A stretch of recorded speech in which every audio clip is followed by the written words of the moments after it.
Stop. Before you scroll past this, I need you to hear something. Right now, as you are watching this video, there are hundreds of American citizens stranded inside Mexico, not because of a hurricane, not because of a natural disaster, because the United States government, your government, helped plan and execute an intelligence operation that triggered a full-scale cartel war. And nobody warned the American tourists who were caught in the middle of it. Roads are on fire. Armed cartel soldiers are blocking highways with burning vehicles. The U.S. Embassy in Mexico has ordered its own staff, American diplomats, to shelter in place. And the State Department crisis hotline, it has been flooded with hundreds of desperate calls from scared Americans who just want to get home to their families. And here is what makes this even more infuriating. The United States Senate, the 100 men and women elected to represent you, to protect your interests, to provide oversight of exactly this kind of intelligence operation, has said almost nothing. Not a press conference, not an emergency hearing, not even a tweet demanding answers from the agencies that knew this was coming. That silence, that's the story. And that's exactly what we decode on this channel. If nobody in your life is breaking down how the Senate connects to a crisis like this one, if your feed is full of noise but empty of real answers,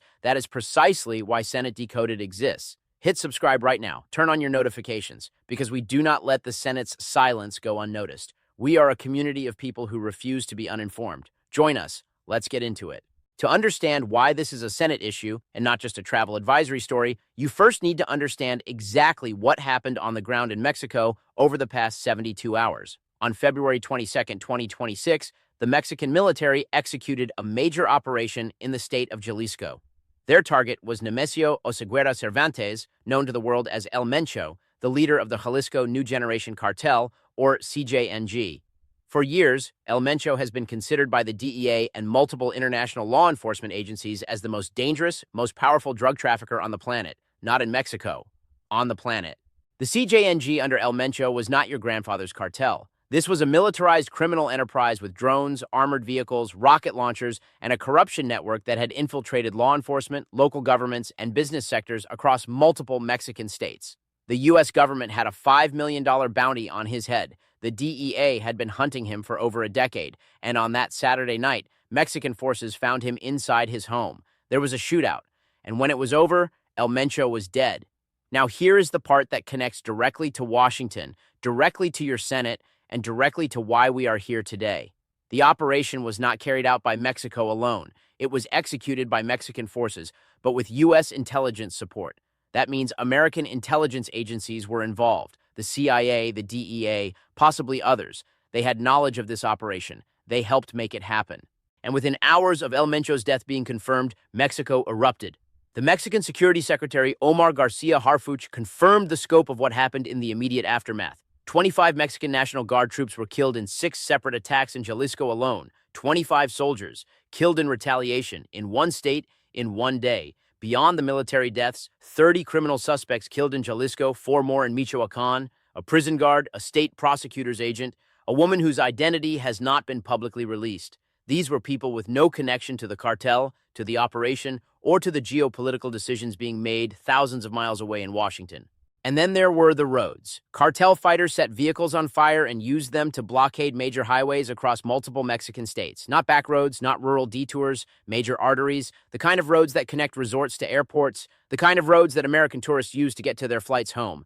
Puerto Vallarta, Guadalajara, Nuevo Vallarta. These are not obscure locations. These are places that millions of Americans visit every single year. Beach destinations, all-inclusive resorts, anniversary trips, family vacations, spring break spots. And this week, the people staying in those hotels, the Americans who booked their trips months ago, who paid for their all-inclusive packages, who took their photos by the pool, found themselves trapped. Not because of anything they did, because of a decision made in a building in Washington, D.C. that they never knew was coming. Let's talk about the government's response, because how an institution responds to a crisis tells you everything about its priorities. The State Department activated its 24/7 emergency hotline for Americans abroad. The number, which we will put on screen right now, is +1 212 501 44444 from outside the U.S. or +1 888 407 4747 from within the U.S. or Canada. That hotline has been overwhelmed with calls, the majority of them from Americans whose flights were canceled and who don't know how to get home. The State Department updated its travel advisory for Mexico. But here is the critical detail. The advisories they updated, they were already in place. The Level 4. Do not travel advisory covering states like Colima, Guerrero, Michoacan, Sinaloa, Tamaulipas, and Zacatecas was issued in August 2025, 6 months ago. The The Level 3 reconsider travel advisory for Jalisco, the state where El Mencho was killed and where this week's violence is most concentrated, was already on the books. So the State Department didn't issue new warnings after the crisis hit. They updated existing warnings, warnings that many of the Americans currently stranded in Mexico apparently did not see, did not know about, or did not take seriously because there was no specific, urgent pre-operation alert that said something major is about to happen and you need to leave or stay home. On Tuesday, February 24th, the U.S. Embassy and consulates issued an updated security alert covering Jalisco, including Puerto Vallarta, Chapala, and Guadalajara, as well as the Nayarit state areas near Puerto Vallarta. The statement confirmed that U.S. government employees in those locations, American diplomats, your government's representatives, were sheltering in place due to road blockages and criminal activity. They told American citizens to do the same. Shelter in place. Wait for blockades to clear. Do not attempt to drive to the airport. Now, the State Department did note that all airports in Mexico remain open and most are operating normally. They said travelers with canceled flights might be able to reroute through unaffected Mexican cities. Might. That word is doing an enormous amount of work in a sentence meant to reassure frightened Americans in a foreign country. Now, let's talk about the United States Senate, because this is what Senate Decoded is here for. The Senate has two primary responsibilities that are directly relevant to this crisis. First, it exercises oversight over the intelligence community. The Senate Intelligence Committee exists specifically to provide civilian elected official oversight of operations conducted by agencies like the CIA and the DEA, the agencies that provided the intelligence support for the operation that killed El Mencho. Second, the Senate's Foreign Relations Committee has jurisdiction over matters involving U.S. relations with foreign governments, including the bilateral security agreements that govern how the U.S. cooperates with Mexico on counter-narcotics operations. Both of those committees have the authority to call hearings, to demand classified briefings, to subpoena documents, to put agency heads in a chair and ask them under oath what they knew, when they knew it, and what they did to protect American citizens who were in the area when this operation went live. So, what have those committees done this week? What has the Senate done? I want you to sit with that question for a moment, because the answer is a pattern, not just a single data point. The pattern is this: when intelligence operations are successful, when a major cartel leader is killed, when a terror plot is disrupted, when a drug kingpin is taken off the board, Congress comes out in front of the cameras to celebrate.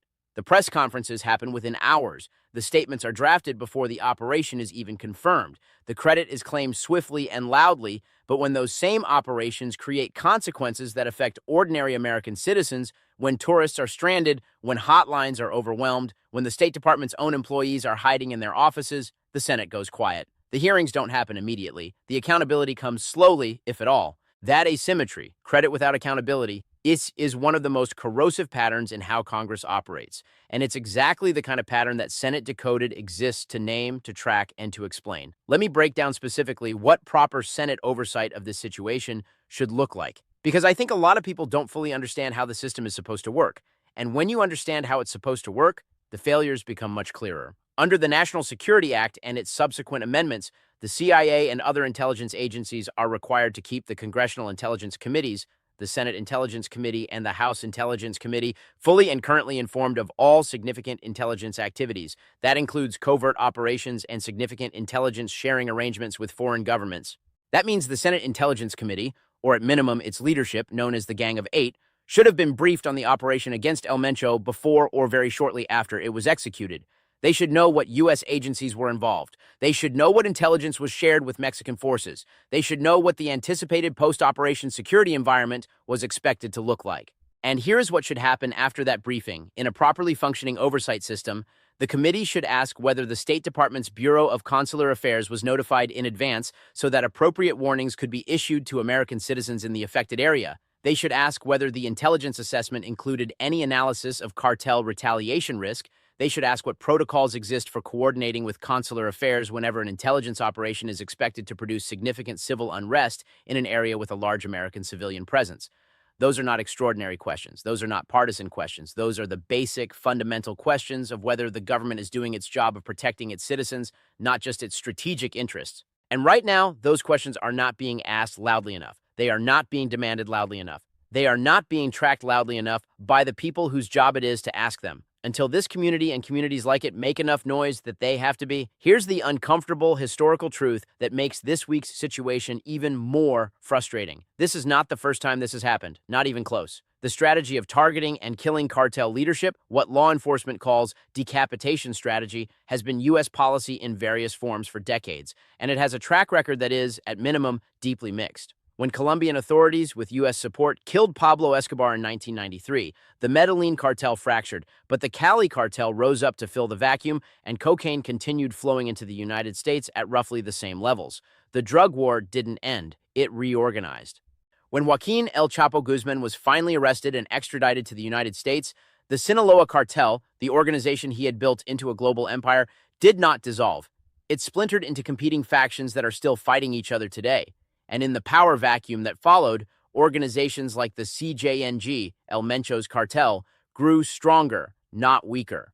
The Senate has held hearings on counter-narcotic strategy. Multiple administrations have presented plans, strategies, frameworks. The Merida Initiative, the Bicentennial Framework, billions of dollars in aid, training, intelligence sharing, and yet here we are in 2026 with the most powerful cartel in the world just losing its leader and immediately demonstrating that it retains the capacity to shut down major highways, kill 24 soldiers, and trap hundreds of foreign tourists.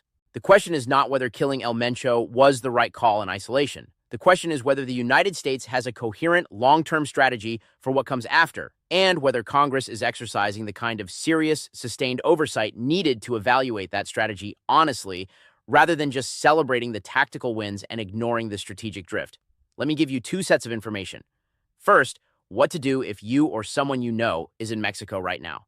Second, what to do as a citizen who wants to hold the Senate accountable. If you are in Mexico right now, or if you have family there, here are your immediate steps. Register with STEP immediately.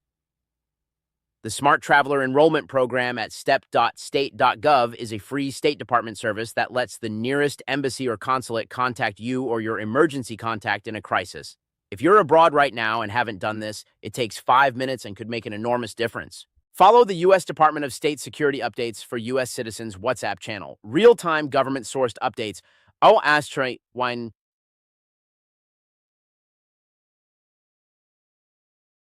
In a fast-moving situation, this is one of the most reliable ways to get current information directly to your phone. Call the Consular Affairs hotline if you need assistance. From outside the U.S., +1 202 501 444. From inside the U.S. or Canada, +1 888 407 4747. The lines are busy. Keep calling. Do not attempt to drive through blockades or areas with reported cartel activity, no matter how anxious you are to get to the airport. Coordinate with your hotel, your airline, and monitor official alerts before making any movement decisions. Now for the political action side, because this is Senate Decoded and we don't just report, we mobilize. Find your 2 U.S. senators at senate.gov. Call their offices. Send a written message. Ask specifically whether the Senate Intelligence Committee has been briefed on the intelligence operation that killed El Mencho. Ask whether your senator supports an emergency hearing on the coordination, or lack thereof, between U.S. intelligence agencies and the State Department's Consular Affairs Office before operations that create civilian risk. You don't need to be an expert. You don't need to know the classified details. You just need to let your elected representatives know that you are watching, that you expect answers, and that their silence on this is noted. Let's zoom out to the 30,000-foot view because there is a serious policy debate that the Senate has been avoiding, and this week's events make that avoidance no longer acceptable. The United States has a profound and complicated relationship with Mexico's security situation. Geographically, economically, and socially, the two countries are deeply interconnected. What happens in Jalisco does not stay in Jalisco. The drugs that cartel organizations move flow directly into American communities. The violence that erupts in Mexican border states has direct consequences for American border communities. The corruption that cartels fund in Mexican government institutions creates instability that generates migration pressures at the American border. There is a legitimate debate to be had, a debate the Senate is supposed to facilitate, about what U.S. counter-narcotics policy in Mexico should actually look like. Does the decapitation strategy work, or does it just reshuffle the deck? Is the billions in security assistance actually building Mexican institutional capacity, or is it funding an endless cycle of violence that never produces lasting stability? What is the right balance between U.S. intelligence operations in a sovereign foreign nation and respect for that nation's sovereignty and the safety of civilians, including American tourists, who are present in the area? These are not easy questions. They are not questions with simple partisan answers. They are the kind of questions that require serious legislative deliberation, the kind that the Senate, at its best, is designed to produce. The problem is that serious legislative deliberation requires political will. It requires senators who are willing to have difficult conversations with intelligence agencies, to push back on executive branch framing, to hold uncomfortable hearings where inconvenient facts come out, and to produce legislation or oversight conclusions that might not play well in a 30-second attack ad. That kind of courage has been in short supply in the Senate for a long time. And until citizens demand it loudly enough and consistently enough, it will continue to be in short supply. I want to take a brief detour to talk about something that is directly relevant to why you are watching Senate Decoded instead of just turning on cable news. The story of El Mencho's killing has been covered extensively. It should be. It is a significant event, but the way it has been covered, the framing, the emphasis, the angle, reveals something important about how political media works and why it so often fails the public. Most coverage has framed this as a counter-narcotics victory story, a win, a milestone. The most wanted drug lord in the world is dead, and U.S. intelligence helped make it happen. That is a true statement, and it deserves to be reported.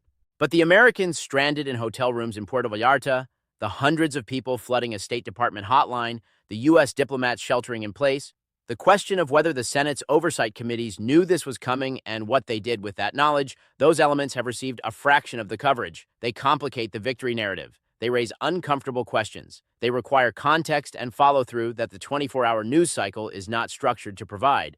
That is the gap that channels like Senate Decoded are built to fill. Not to celebrate victories or assign blame in partisan terms, but to ask the next question, to follow the thread, to explain how the institution of the Senate connects to the events you are watching unfold on your screen, and to hold that institution accountable in a way that requires your engagement, not just your passive viewership. Because here is the honest truth about political accountability in a democracy. It does not happen automatically. It happens because citizens pay attention, ask questions, make calls, show up, and refuse to accept silence as an acceptable answer from the people they elected to represent them. That is what this community does. And that is why you're being here, watching this, sharing this, commenting below, matters more than you might think. Here's what I want you to walk away with today. Two things happened this week that are both true and both important. The United States, working with Mexican forces, removed one of the most dangerous criminals in the world from the equation. That matters. That has real consequences for drug trafficking, for cartel power structures, for the communities that have suffered under the CJNG's violence. That is genuinely significant. And at the same time, hundreds of American citizens are stranded in a foreign country because of a decision made in Washington that they were not warned about. U.S. government employees are hiding in their offices, a crisis hotline is overwhelmed, and the legislative body tasked with overseeing the agencies that helped plan this operation has, as of right now, offered no public accounting, no hearings, no visible urgency. Both of those things can be true, and holding both of them in your head at the same time, refusing to let the victory erase the accountability question, that is what it means to be a genuinely informed citizen. That is what it means to take your democracy seriously. So here is what I'm asking you to do right now. 3 things. First, subscribe to Senate Decoded if you haven't already. Hit the notification bell so you don't miss our follow-up coverage as this story develops. We are going to track whether the Senate Intelligence Committee calls a briefing. We are going to track whether any hearings are scheduled. We are going to keep following this thread until it gets the accountability it deserves. Second, share this video right now. Send it to someone who follows politics. Send it to someone who travels internationally. Send it to someone who has been frustrated with the quality of political coverage and is looking for something that actually explains how the system works. One share from you could bring someone new into this community, someone who has been looking for exactly this kind of analysis. Third, drop a comment below. Tell me, do you think the Senate should hold emergency hearings on the coordination between U.S. intelligence agencies and the State Department when operations like this one are planned? I want to hear your thinking. I read these comments. This community shapes the direction of this channel, and your voice matters here. The Senate does not decode itself. Institutions do not hold themselves accountable. That work is done by citizens who pay attention, who ask questions, who refuse to be satisfied with press release politics and tactical victory laps. That is who we are here, and I am genuinely glad you are here with us. I'll see you in the next one.